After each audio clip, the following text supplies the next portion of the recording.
In this video, we will teach you how to create this Halloween effect in Wondershare Filmora.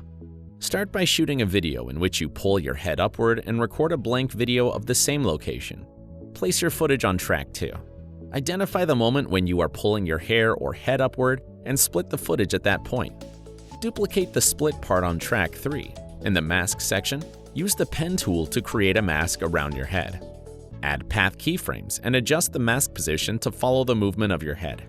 At the beginning of the duplicated split clip on track 3, add a position keyframe. Then, change the position of your head to match when your hand is fully extended.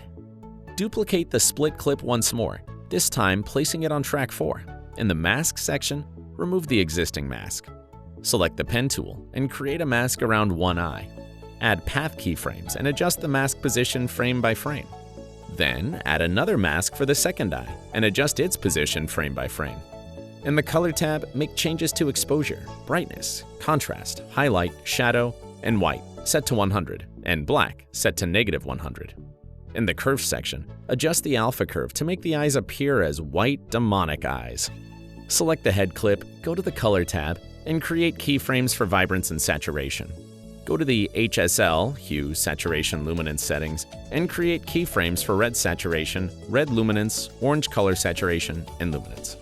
When your head is pulled upward, reduce vibrance and increase saturation slightly. Increase the red saturation and decrease luminance.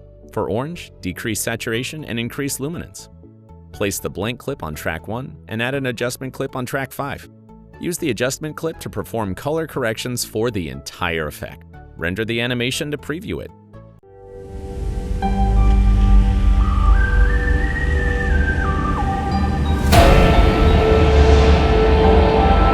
If you are interested in more visual effects, check out filmora.wondershare.com.